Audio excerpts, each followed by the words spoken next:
একজন নেতা তিনি বলেছেন যে মুসলমানদের যে মা বোনদের নেকাব পড়ে, পর্দার সাথে যে নেকাব পড়া হয়, এটাকে সে বেশ্যা মহিলার সাথে তুলনা করেছে। তার মানে সে বলতে চাচ্ছে যে বেশ্যা মহিলারা যারা পতিতার মহিলা, তারাই নেকাব পড়ে, মুসলমানদের ড্রেস এটা নয়। নাউজুবিল্লাহ বলেন না। তার মানে সে মুসলমানদের মা বোনদের যে নেকাব ব্যবহার করা হয় পর্দার জন্যে, এই নেকাবটাকে সে বেশ্যা মহিলার সাথে তুলনা করেছেন। অর্থাৎ এই একটা ইসলামী পোশাককে সে হেয় প্রতিপন্ন করল।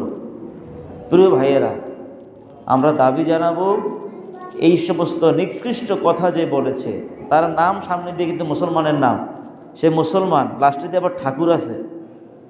কথা বুঝছেন? আমি তার নাম নিতে ঘৃণা করছি। সে যে দলে কাজ করে, আমি দাবি জানাবো তাকে দল থেকে বহিষ্কার করা উচিত। সে বলল কি যে মুসলমানদের মা বোনদের নেকাব এটা বেশ্যাদের পোশাক। নাউজুবিল্লাহ বলেন না। কত বড় অপরাধ! অথচ নবী সাল্লাল্লাহু আলাইহি ওয়াসাল্লামের হাদিসে পাওয়া যায়, নবী সাল্লাল্লাহু আলাইহি ওয়াসাল্লামের স্ত্রীগণ পর্দার আয়াত নাজিল হওয়ার পরে, পর্দার বিধান নাজিল হওয়ার পরে চেহারা ঢেকে রাখতেন। সুবহানাল্লাহ বলেন। কারণ একটা নারীর প্রধান আকর্ষণ হলো চেহারা। আমি হাদিসে বর্ণনা দিচ্ছি, হাদিসে পাওয়া যাচ্ছে কথাগুলো। একটা নারীর প্রধান আকর্ষণ কি? চেহারা। ধরেন একটা ছেলে একটা মেয়ের বিয়ের জন্য প্রস্তাব দিল, তাকে দেখতে যাবে। এখন ওই যে ছেলেটা মেয়েটাকে দেখবে, একটা তো মনে রাখতে হবে, যে ছেলে বিয়ে করবে সেই দেখতে পারবে, তার বাবা, ভাই বা তার ভগ্নিপতি অন্য কেউ দেখতে পারবে না। ইসলাম অধিকার দেয় নাই। আর প্রয়োজনে তার মা বোন যারা আছে, মহিলারা যাবে, মহিলারা দেখতে পারবে, কিন্তু পুরুষ অন্য কেউ দেখতে পারবে না, তার বাবাও পারবে না। তার বাবা দেখবে কখন? বিয়ের পরে। বিয়ের পরে পুত্রবধূ হয়ে যাবে, তখন দেখবে। যদি আমাদের সমাজে আমরা অনেকে মানতে চাই না, কিন্তু শরীয়তের বিধান এটাই। একটা কথা মনে রাখবেন, শরীয়তের বিধিবিধানকে বিশ্বাসে ত্রুটি করা যাবে না। যদি কারো আমলে ত্রুটি হয়, আমরা কি চাইবো? আল্লাহর কাছে ক্ষমা চাইব। শরীয়তের বিধানকে অবজ্ঞা করা যাবে না, অবহেলা করা যাবে না। কিন্তু আমরা যারা দুনিয়াতে চলতে গিয়ে শরীয়তের পরিপূর্ণ আমরা অনুসরণ করতে পারি না, আমাদের ত্রুটি হচ্ছে। যদি এমন হয়ে যায়, আল্লাহর কাছে আমরা ক্ষমা চাইব, কিন্তু আমরা কখনো শরীয়তের বিরুদ্ধে মন্তব্য করব না। প্রিয় ভাইয়েরা, এখন যেই মেয়েটির প্রধান আকর্ষণ চেহারা, যখন একটা ছেলে একটা মেয়েকে বিবাহের উদ্দেশ্য দেখতে যায়, তখন তার কি দেখে? চেহারায় তো দেখে, তার তো পিঠ দেখে না, চেহারা দেখে। তার মানে একটা চেহারাই প্রধান আকর্ষণ।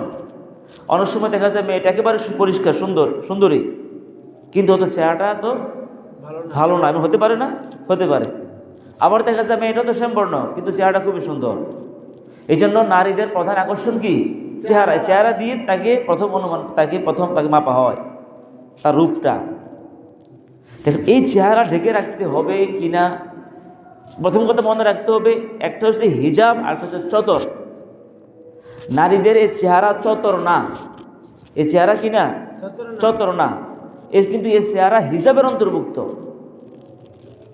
এখন কোনো নারী যদি সে হিজাব মানে সে ওড়না পরলো, তারপরে বোরকায় পরলো, হয়তো চেহারাটা খোলা দেখা যাচ্ছে, ঠিক আছে, সে নেকাব পরলো না। আর নেকাব পরলো, গুরুত্বটা কোথায়? এটা আজিমত রুখসাত। সে যদি কোনো কারণে নেকাব পরলো না, কিন্তু সে এমনি চুল ঢেকে রাখলো, কান ঢেকে রাখলো, পুরা সে বোরকা পরলো, আমরা এটাকে রুখসাত বলবো। কিন্তু আজিমত হচ্ছে চেহারাটাকে ঢেকে রাখা, কারণ চেহারা প্রধান আকর্ষণ। এই ব্যাপারে হাদিসে কি আসছে দেখেন, তাহলে বুঝতে সহজ হবে। আল্লাহ নবী সাল্লাল্লাহু আলাইহি ওয়াসাল্লাম যখন জিহাদের ময়দানে যেতেন, বিভিন্ন সফরে যেতেন, তখন নবী সাল্লাল্লাহু আলাইহি ওয়াসাল্লাম বিবিদের থেকে কাউকে নিয়ে যেতেন। মাঝে মধ্যে লটারি হতো, লটারিতে যার নাম উঠতেন ওনাকে নিয়ে যেতেন। নবী সাল্লাল্লাহু আলাইহি ওয়াসাল্লাম বিবিদের মধ্য থেকে কাউকে নিয়ে যেতেন। তো একবার এক সফরে যখন বের হচ্ছেন, সাথে ছিলেন নবী সাল্লাল্লাহু আলাইহি ওয়াসাল্লামের স্ত্রী, যে সবচেয়ে বয়সে কম, হযরত আয়েশা সিদ্দিকা রাদিয়াল্লাহু তাআলা আনহা। হযরত আয়েশা সিদ্দিকা রাদিয়াল্লাহু তাআলা আনহা তিনি তার হাজতের জন্য তিনি ইস্তেনজার প্রয়োজনে তৎকালীন যে ব্যবস্থাপনা ছিল, ভিতরে জঙ্গলে বা অথবা এরূপ ব্যবস্থাপনা ছিল, তো উনি ভিতরে চলে গেছেন। যেখানে হয়তো গাছগাছালি বা এরকম এলাকা যেখানে ওই ব্যবস্থাপনা ছিল সেখানে চলে গেছেন, যেখানে তাঁবু গেড়েছে বা যেখানে অবস্থান করেছে সেখান থেকে দূরে চলে গেছেন। চলে গিয়ে এবার সেখান থেকে উনি চলে আসবেন কাজে হাজত প্রয়োজনীয়তা সেরে আসার পথে উনি গলায় হাত দিয়ে দেখে যে হাতটা পড়ে গেছে। যখন তিনি বাথরুমে গেলেন, স্টেঞ্জায় গেলেন, তার গলার হাতটা পড়ে গেছে আসা যাওয়ার পথে। তো এটা খুঁজতে গিয়ে একটু লেট হয়ে গেছে, এটা টোকাইতে গিয়ে কী গেছে, লেট হয়ে গেছে। এটা ঈদের ঘটনা, মানে নবী সাল্লাল্লাহু আলাইহি সাল্লাম হারিয়ে ফেললেন। তো নবী সাল্লাল্লাহু আলাইহি সাল্লাম স্ত্রীর হাতটা হারিয়ে ফেললেন, ওই হাতটা খুঁজতে গিয়ে দেরি হয়ে গেছে। এসে দেখে কাফেলা সবাই চলে গেছে, যেহেতু আসতে লেট হয়েছে ওনার, যারা নবী সাল্লাল্লাহু আলাইহি সাল্লাম সহ নবীদের সাথে যারা ছিল সকলে চলে গেছে।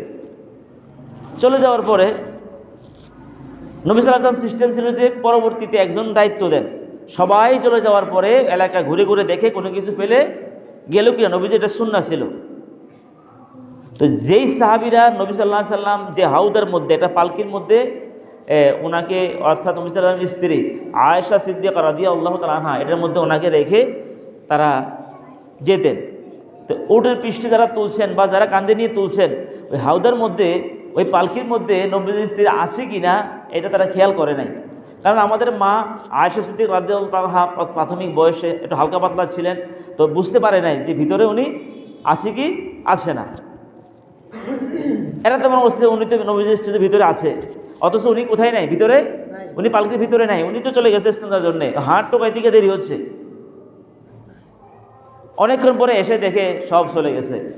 এখন উনি চিন্তা করলো, আমি যেখান থেকে হারিয়ে গেছি, যেখানে আমি ছিলাম, আমি সেখানেই থাকি। তো ওখানে থাকলে কি হবে, উনি জানেন নবী সাল্লাল্লাহু আলাইহি সাল্লামের সবরের সিস্টেম হলো সবাই চলে যাওয়ার পর একজনকে পাঠায় যে তুমি আবার দেখো ওই এলাকাতে আমাদের কোনো কিছু ফেলে আসলাম কিনা, খোঁজখবর নেওয়ার জন্য, কোনো সমস্যা হইল কিনা, মানে খোঁজখবর নেওয়ার জন্য। তো একজন সাহাবী তিনি গেলেন, গিয়ে সব খুঁজতেছেন। ঠিক যেখানে হযরত আয়েশা সিদ্দিকা রাদিয়াল্লাহু আনহা ছিলেন সেখানে তিনি শুয়ে রয়েছেন। তো শোয়ার তখন কিন্তু পর্দার বিধান নাজিল হয়ে গেছে, পর্দার আয়াত নাজিল হওয়ার পরে এই ঘটনাগুলো। ওই সাহাবী খুঁজে দেখছেন, আমাদের মা আয়েশা সিদ্দিকা রাদিয়াল্লাহু তাআলা আনহা চিন্তা করলেন, আমি যদি জায়গায় থাকি তাহলে আমাকে জায়গায় খুঁজে পাবে। উনি জায়গায় শুয়ে রয়েছেন আর চাদর মুড়ি দিয়ে, তবে চেহারা খোলা রাখছেন। চেহারা এই জন্য খোলা রাখছেন, তিনি জানেন যে নবীজি একজনকে পাঠাবেন খোঁজার জন্য কোনো কিছু রেখে আসি কিনা।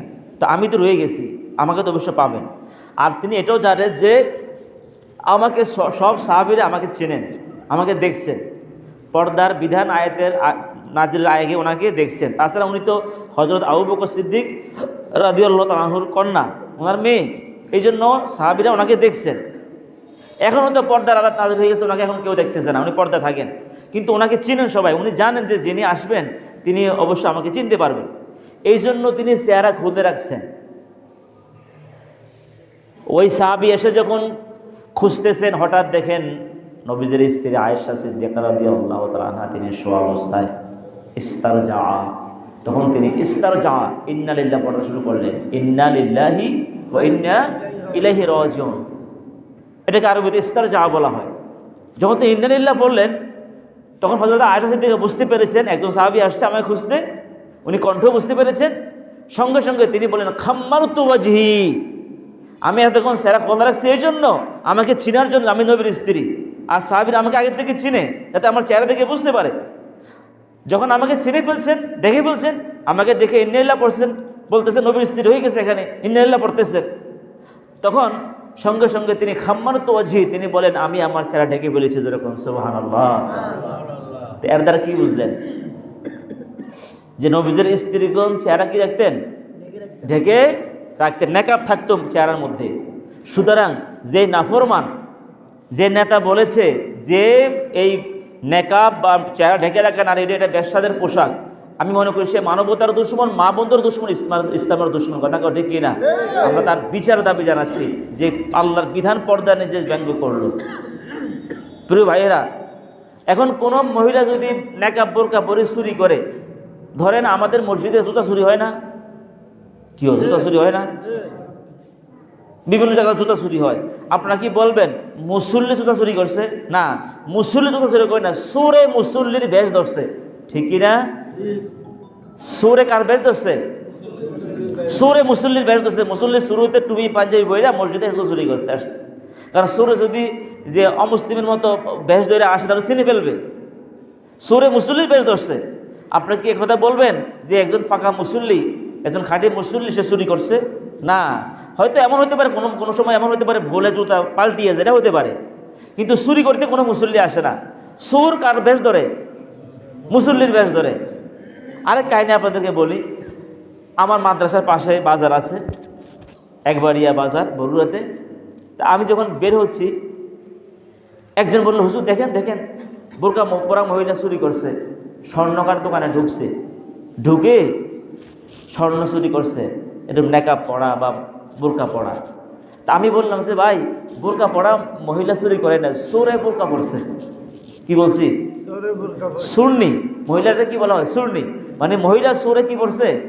বোরকা পড়ছে। কেন বোরকা পড়ছে? যাতে চিনতে না পারে নেকাব বোরকা পড়ে সে স্বর্ণ চুরি করতে গেছে। যে আল্লাহর ভয়ে পর্দাই করে, যে মহিলাটা আল্লাহর ভয়ে পর্দা করে, নামাজি পরেজগার, ওই মহিলাকে চুরি করবে?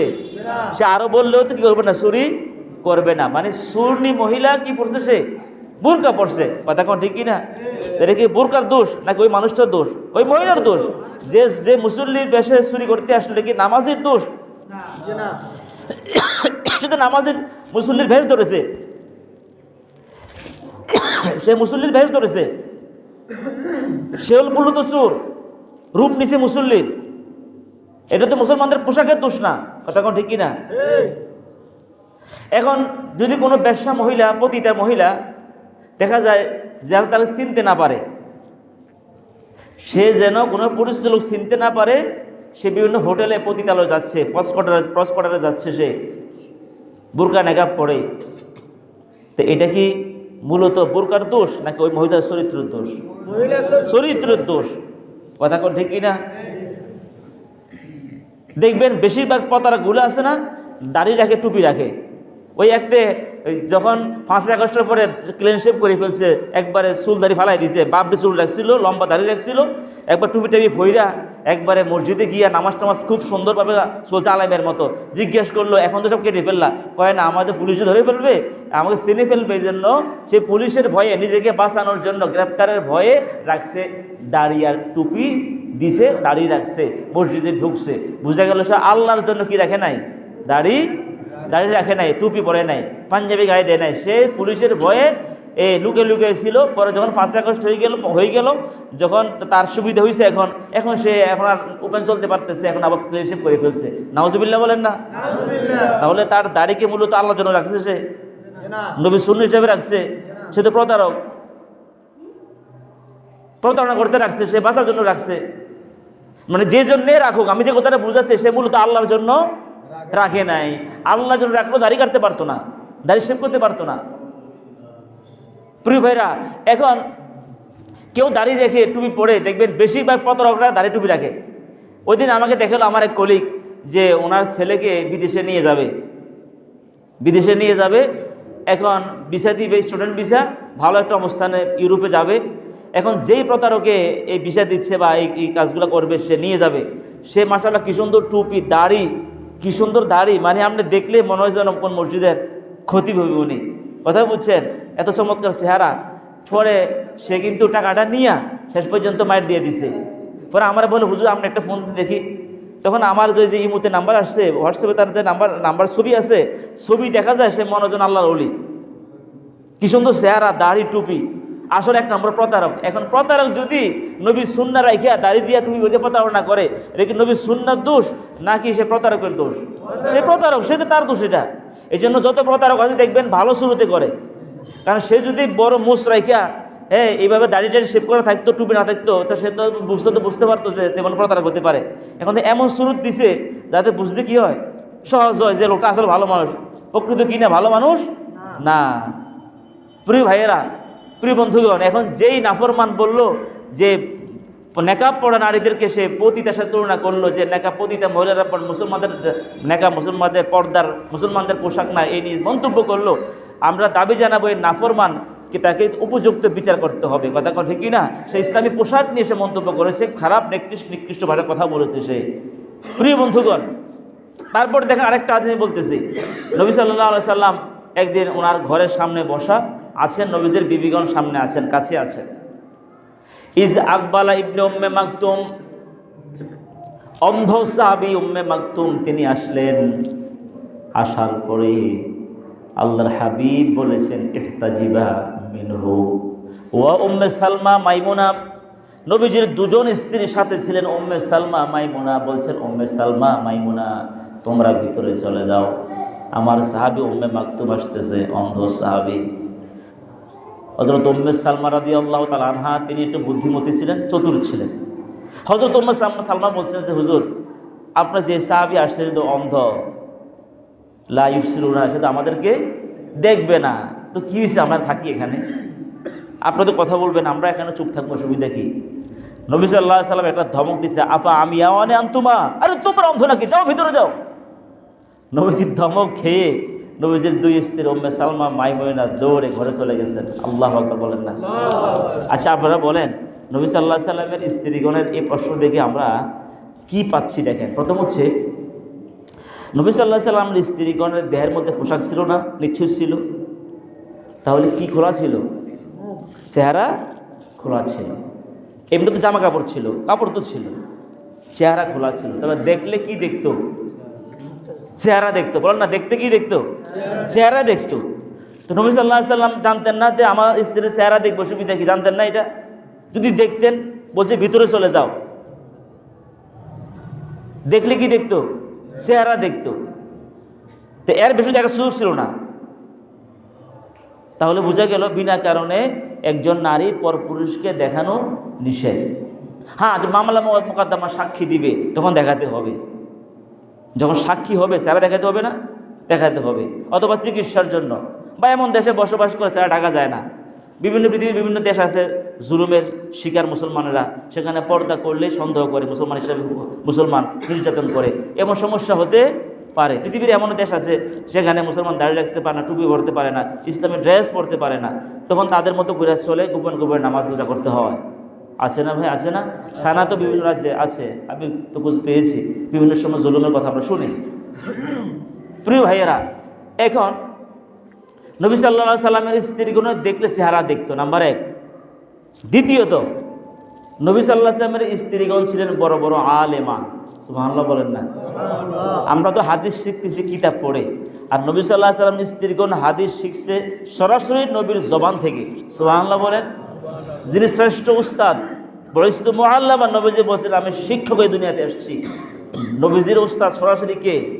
আল্লাহ। ডাইরেক্ট আল্লাহ শিখিয়েছেন। নবী সাল্লাল্লাহু আলাইহি সাল্লামের শ্রেষ্ঠ উস্তাদ তিনি দুনিয়াতে আসছেন, তো ওনার থেকে নবীজি বিবিগণ শিখছে। তাহলে বোঝা গেল নবী সাল্লাল্লাহু আলাইহি সাল্লামের প্রত্যেকটা স্ত্রী ছিল বড় বড় মুহাদ্দিসা, বড় বড় আলেম, হাদিস বিশারদ। সুবহানাল্লাহ বলেন? সুবহানাল্লাহ।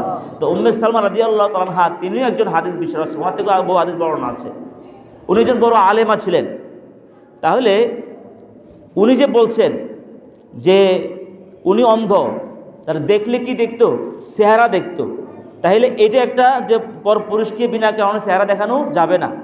দ্বিতীয়ত, উম্মে সালমা মাইমুনা তিনি যখন বললেন যে সে তো অন্ধ, সে তো আমাদেরকে দেখবে না, নবী কি বলছেন? তোমরা অন্ধ নাকি? আফা আমিয়া মানে আনতুমা, তোমরা অন্ধ নাকি? এর দ্বারা কি বুঝাচ্ছেন? যে তোমরা দেখবে না তাকে। এর দ্বারা প্রমাণিত হলো বিনা কারণে যদি কোনো নারী পরপুরুষের দিকে তাকায় এটাও গুনাহ হবে। নাউজুবিল্লাহ বলতেন না? বিনা কারণে অনেক মা বোনরা আছে নিজে নেকাব পরছে, পোশাক পরছে, পর্দা করছে, খালি পরপুরুষের দিকে তাকায় না। বিনা কারণে পরপুরুষের দিকে তাকাইলে আরও কি হবে? গুনাহ হবে। হয়তো একটা ছাত্রীকে উস্তাদে পড়াচ্ছে, সে পর্দা করে আছে, তাকাতে হচ্ছে, এটা প্রয়োজনে, অথবা শরীর কোনো প্রয়োজনে, যে কোনো প্রয়োজনে ভিন্ন কথা, কিন্তু বিনা প্রয়োজনে যদি কোনো মা বোন সে পর্দা করে বের হইল, পরপুরুষের দিকে বারবার তাকাচ্ছে, এটাও তার কি হবে? গুনাহ হবে। এই হাদিস দ্বারা প্রমাণিত হচ্ছে। প্রিয় বন্ধুগণ, এই জন্য আমরা বলবো যে মা বোনদের চেহারা ঢেকে রাখাটাই ইসলামের বিধান, এটা হচ্ছে আজিমত, এবং এটাই এই ইসলামের নবী সাল্লাল্লাহু আলাইহি ওয়াসাল্লাম হাদিস দ্বারা প্রমাণিত। সে ঢেকে রাখবে, বিনা কারণে সে চেহারা খুলে না হাঁটে। এখন যে নাফরমান সে বলেছে তার নাম মোশাররফ হোসেন, তার সামনে দিয়ে মুসলমান, কিন্তু পরে ঠাকুর লেখা। সে যে কথাগুলো বলেছে মুসলমানদের মা বোনদের পর্দা নিয়ে, নেকাব নিয়ে ব্যঙ্গ করেছে, ওই বেশ্যা মহিলার সাথে তুলনা দিয়েছে, আমরা দাবি জানাবো তাকে উপযুক্ত বিচার করতে হবে, ঠিক কি না? এটা আমাদের ইমানি দায়িত্ব। ইসলাম নিয়ে কোরআন নিয়ে যে কটূক্তি করবে, আপনি যদি মানতে না পারেন, ত্রুটি হয়, এই জন্য আল্লাহর কাছে কি চাইবেন? ক্ষমা চাইবেন। কিন্তু শরীয়তের কোনো বিধিবিধান নিয়ে কোনো মন্তব্য করা যাবে না। সর্বোচ্চ চেষ্টা করব আমরা ইসলামী বিধানগুলো মেনে চলার জন্য। ইচ্ছাকৃত আমরা ছেড়ে দেব না, কিন্তু যদি অনিচ্ছাকৃত ভাবে যদি আমার ত্রুটি হতে পারে না, আমরা মানুষ তো ত্রুটি হতে পারে, এই জন্য আল্লাহর কাছে ক্ষমা চাইবো, কিন্তু ইসলামী কোনো বিধান নিয়ে আমরা কটূক্তি করবো না। আল্লাহ তাআলা আমাদের কথাগুলো বুঝার তৌফিক দান করুক, আমিন বলি।